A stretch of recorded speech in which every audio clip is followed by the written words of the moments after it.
Tonight, when the sun disappears, you will do something almost impossibly strange. You will reach for a switch, a small movement, a click, and the darkness will lose. Light will pour across the room. The walls will return. Your hands will reappear. The corners will stop being unknown. You will keep moving through the evening as if nothing historic just happened. But for nearly all of human history, that click did not exist. When the sun went down, the world did not dim. It vanished. The ground disappeared. The trees became black shapes. The path home became a guess.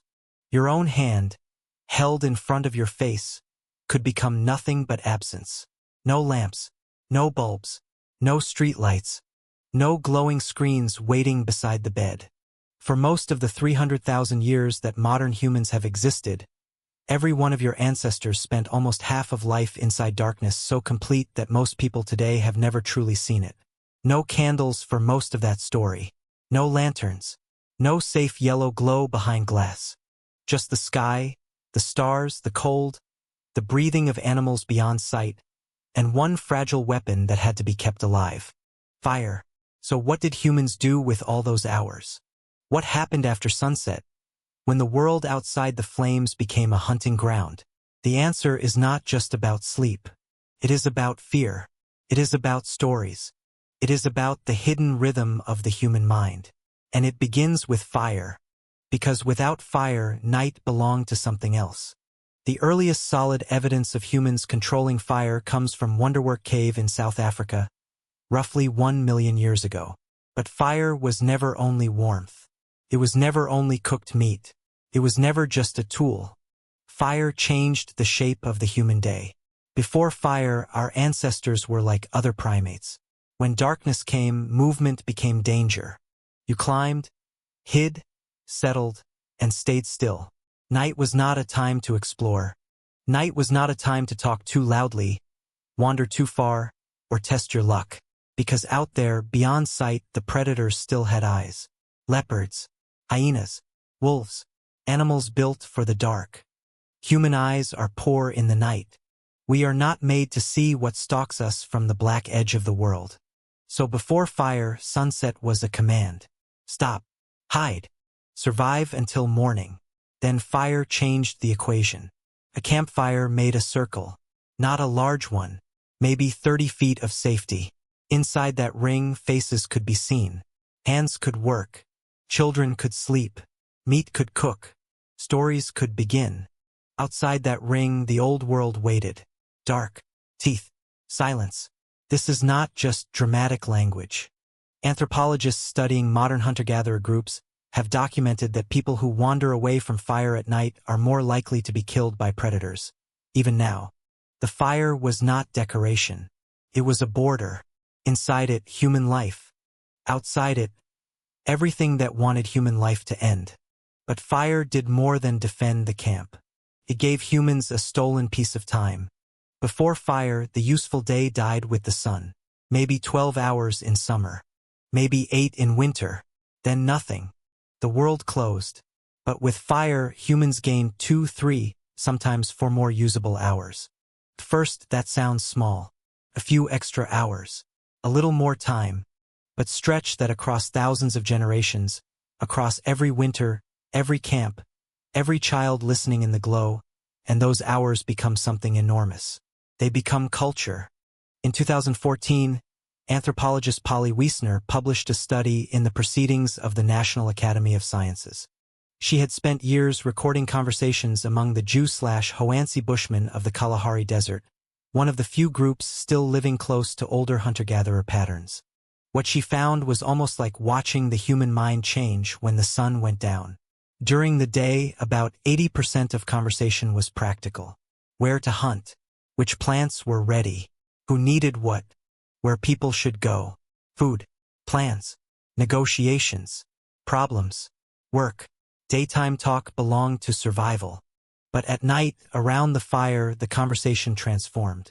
81% of nighttime talk became stories.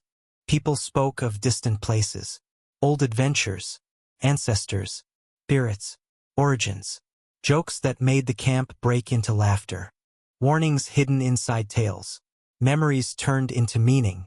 The fire did not just light the night. It opened a second world. Around that circle, humans could think beyond the immediate, beyond food, beyond weather, beyond the next task. They could imagine people who were not present, places they had never seen, futures that had not happened, beings that did not exist. The campfire was the first theater, the first classroom, the first church, the first place where the mind stepped out of the day's demands and began building worlds in the dark. That may be where we became us. But the night held another secret. One modern people almost forgot completely. You were probably not designed to sleep the way you sleep now. Not in one clean block. Not head on pillow, unconscious until morning. That pattern feels normal only because the modern world trained you into it. In 2001, historian Roger Ekirch published work that shook sleep science. He had spent 16 years digging through historical records, and the same strange phrase kept appearing. First sleep, second sleep. He found more than 500 references across centuries. Prayer books from the 1400s, court records, diaries, medical texts, letters from ordinary people, even older literary references. Again and again, the same rhythm surfaced. People went to sleep not long after sunset. They slept for about 4 hours. Then they woke. Not in panic. Not because something was wrong. They simply woke. For 1 or 2 hours, they stayed awake in the deep middle of the night. Then they returned to sleep for another 4 hours until dawn. This was not insomnia. This was normal.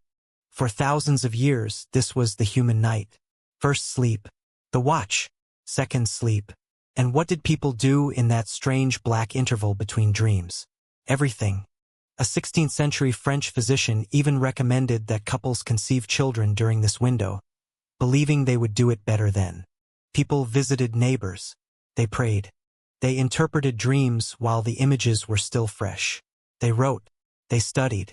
Some simply lay awake in the dark and thought. A medical manual from the 1500s advised that the best time for study and reflection was during the watch, those quiet hours between first and second sleep when the mind was calm and the world had gone still. Think about that. There was once a chamber inside the night. A natural pause, a hidden room in human consciousness, and most of us no longer enter it. For centuries, historians had seen references to first sleep and second sleep, but many translated them away. They assumed people must have meant something else, because surely humans had always slept the way modern people sleep. That assumption was so deep that ancient Greek and medieval Latin were bent to fit it. The evidence was there. But the modern world could not recognize it. Then science opened the door again. In 1992, psychiatrist Thomas Ware at the National Institute of Mental Health ran an experiment. He took volunteers and removed artificial light from their lives. For 1 month, they experienced 14 hours of darkness every night, like humans would have known before artificial light conquered the evening. At first, their bodies adjusted. Then something ancient surfaced. Within weeks, every participant settled into the same pattern. For hours of sleep, 1 to 3 hours awake, then 4 more hours of sleep. Nobody instructed them to do it. Nobody suggested it. The body simply remembered, as if some buried program had been waiting under centuries of candles, lamps, bulbs, and screens. During that wakeful period, Ware measured their hormone levels and found something remarkable. Their brains were producing elevated levels of prolactin, the same hormone associated with meditation and the deep calm after orgasm. The participants described the state as peaceful, reflective, almost meditative. It was not ordinary waking. It was not insomnia. It was not frustration at being unable to sleep. It was its own state of consciousness, a forgotten island between two sleeps, a place the modern mind rarely visits anymore. So what destroyed it? The answer is brutally simple. Light. In the 1600s, cities began installing street lamps. Paris was among the first under Louis XIV, who wanted to reduce crime and bring order to the streets after dark. London followed. Slowly, the night became less untouchable. Then candles became cheaper. Then came gas lamps in the 1800s. Then, in 1879, Thomas Edison commercialized the electric light bulb. And within a generation, the night humans had known for hundreds of thousands of years was gone. Not slowly in evolutionary time. Instantly, a switch was thrown, and an ancient world disappeared. Even the word curfew carries the ghost of that older night. It comes from the French couvre-feu, meaning cover fire. In medieval towns, a bell would ring at night, signaling people to cover or extinguish their fires. The day was over. The night was closed. Flames had to be controlled. Streets emptied. Doors shut. For most of history, being outside after dark was suspicious. In many medieval European cities, walking at night without a lantern could be illegal. Night belonged to criminals, spirits, danger, and whatever the imagination placed beyond the edge of sight. People feared the dark in a way most of us can barely understand now. Then we conquered it. We filled the streets with lamps. We filled homes with bulbs. We carried glowing rectangles into bed. We told ourselves this was progress. And maybe it was. But progress always asks for payment. Here is what we lost. Modern humans are exposed to artificial light for an average of 7 to 8 hours after sunset. That light, especially the blue light from screens, suppresses melatonin, the hormone that tells the body night has arrived. Your body does not fully know the difference between a bulb and the sun.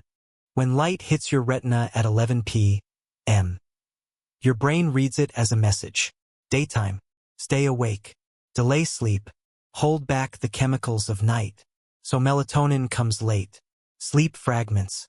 The circadian rhythm that evolved over millions of years is pushed out of alignment by lamps, phones, televisions, and the false daylight of modern rooms.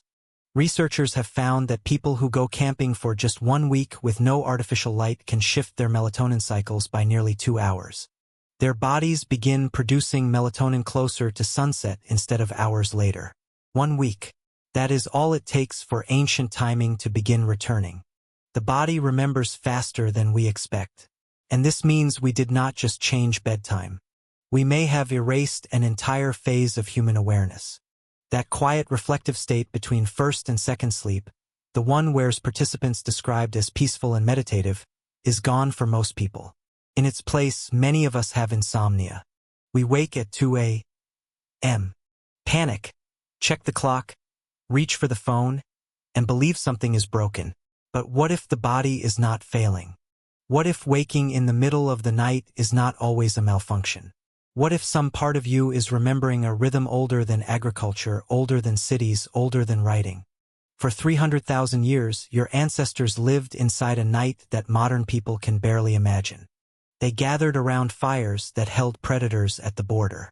They told stories that stretched the human mind beyond the visible world.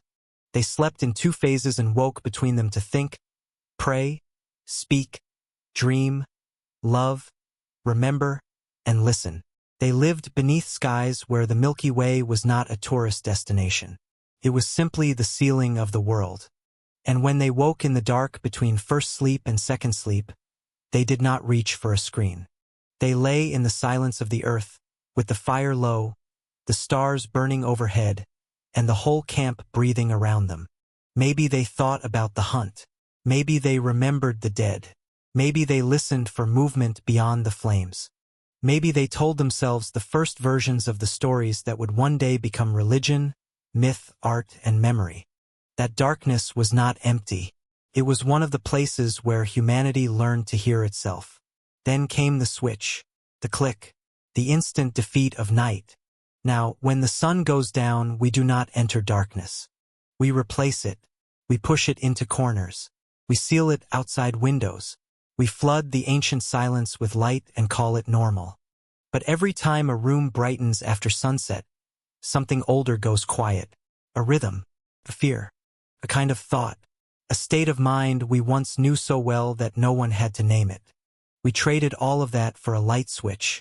And the strangest part is not that we made the trade. The strangest part is that most of us never knew anything had been lost.